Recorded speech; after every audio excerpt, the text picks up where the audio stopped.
Вчера он попытался поднять на нее руку. Нет, ей совсем не показалось. Он действительно замахнулся на нее в порыве злости, но вовремя опомнился и опустил кулак. «Ну почему мы так часто стали ссориться, а главное из-за пустяков», — думала Марина. Но не туда положила прихватку, он не смог найти, схватил горячую сковородку рукой, обжегся немного и закатил скандал. Да, она виновата, но не возводить же ее вину в такую степень, что даже сегодня он продолжает с ней не разговаривать.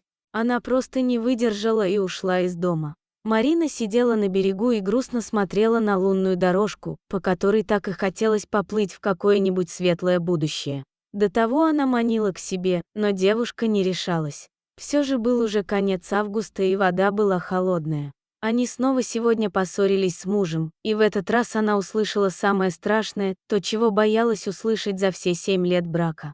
Упрек в том, что у них нет детей. Еще увидела нависший над головой кулак. Дело в том, что Андрей и Марина были бездетной парой. Брать ребенка из детского дома они не хотели, хотя могли выбрать самого лучшего. Но они договорились между собой, что делать этого не будут, попытаются родить своих. Но так и не получилось. И вот уже Марине 28, дом полная чаша, есть все, что душа пожелает, а комнаты так и не наполнились детским смехом. Марина сперва сильно переживала, но потом смирилась, значит, судьба у нее такая.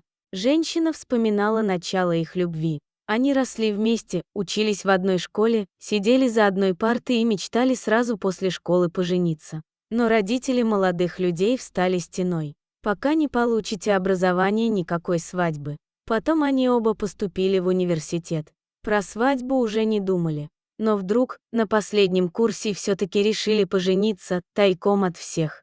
Сначала они снимали квартиру, а потом перебрались к бабушке Марины в деревню, убивая сразу 2 зайцев. Экономя на квартплате и ухаживая за бабулей, которая жила в небольшом домике на окраине. И река в деревне была чуть ли не у самого дома, поэтому летом здесь было замечательно. Никакого моря не надо. Пока была жива бабушка, они жили мирно и дружно. Бабушка была мудрой женщиной и сглаживала каким-то образом все недоразумения. Андрей после окончания учебы работал по специальности в городе, устроившись программистом на фирму по производству мебели, а Марина работала в туристическом бюро. На работу добирались каждый день на собственном авто, который взяли в кредит. А недавно бабушки не стало. Марина тяжело переживала ее уход.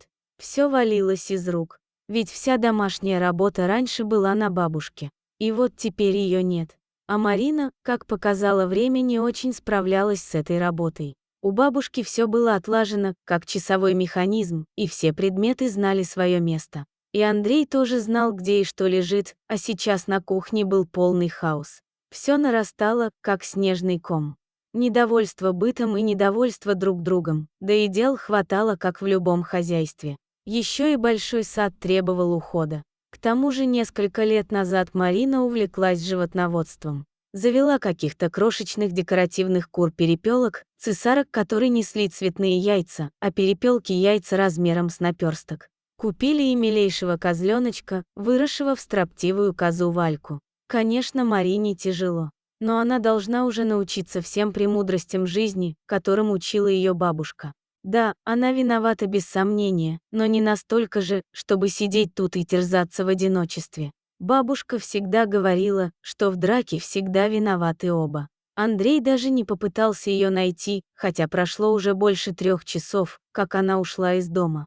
Марина вздохнула, лунная дорожка по-прежнему манила ее к себе. Она вошла в воду, на удивление она была теплой. Женщина оттолкнулась и поплыла. Утопиться, что ли? Назло всем, пришла ей в голову совсем не по-детски шальная мысль. Она тут же отогнала их и, наслаждаясь теплым, летним вечером. Потом она повернула назад, доплыла до берега и вышла из воды. Но на берегу она увидела только свою футболку, спортивных брюк не было. Ей показалось, что кто-то рядом смеется в камышах, и она крикнула: «Эй, что за шутки?» Стояла полная тишина. Она осмотрелась вокруг. Смеха больше не было слышно. Может, это Андрей так решил над ней пошутить, чтобы помириться. «Верните вещи, я замерзла», но ей опять никто не ответил. Марина прошла по берегу еще раз и, услышав шорох, сделала шаг в заросли кустарника. Оттуда на нее смотрели две горящих точки. Женщина испугалась, но потом увидела, что это лисица, а возле нее пропавшие штаны, а на них лежали два маленьких пушистых комочка. Ах ты, боже мой, лиса стащила штаны, чтобы ее деткам было теплее лежать. Марина присмотрелась внимательнее и поняла, что лисята только что родились. При этом лисичка не проявляла никакой агрессии. Она тихонько шипела, но не пыталась напасть или укусить. От такой картинки у нее выступили слезы. Но Марина поняла, что с семейством что-то не так. Не может здоровое животное совершить такое. Ее место в лесу, в укромном месте в норе, но только не здесь в кустах. Скорее всего, лисе нужна помощь человека. Вот она и пришла сюда в надежде встретить кого-нибудь.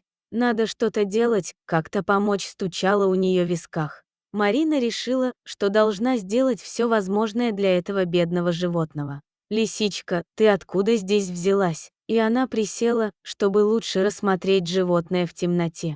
В ответ лиса только жалобно заскулила. Марине так жалко стало бедное животное, что тут же все собственные проблемы отошли на второй план. В этот момент ей показалось, что лиса такая же несчастная, как и она сама.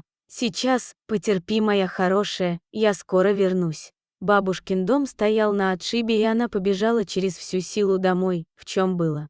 Быстро объяснила Андрею, в чем дело, переоделась, и они вместе бросились на берег с большой двуручной корзиной. «А может, она бешеная?» – осторожно спросил Андрей. «Лисы часто бешенством болеют». «Нет, у нее, похоже, задняя лапка повреждена». Как ни странно, лиса не сопротивлялась. Дала перенести себя и лисят в укромное место сарая. Сарай был забит старым барахлом. Гнилые доски, старая мебель.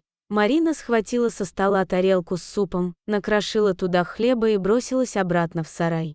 Вернувшись туда, она поставила чашку недалеко от угла, где устроилась лиса с детенышами. Переключившись на заботу о несчастных животных, Марина стала постепенно забывать о своих проблемах и обидах. Теперь была самая главная проблема – это помочь тому, кому еще хуже, чем ей. Лиса на самом деле была ранена. Марине все-таки удалось рассмотреть следы запекшейся крови на ее шерсти. Но на наваристом курином супе с хлебом она быстро пошла на поправку. Через пару месяцев лисята подросли. Семейство незаметно покинуло сарай. Марина была на них за это не в обиде, потому что через 3 недели, после того, как нашла на берегу лисицу с малышами, увидела на тесте 2 заветные для нее полоски. Андрей не мог поверить в это чудо. Но Марина убедила его, что это действительно так, и что она уже была в женской консультации. А в положенный срок в их семье действительно родился долгожданный ребенок.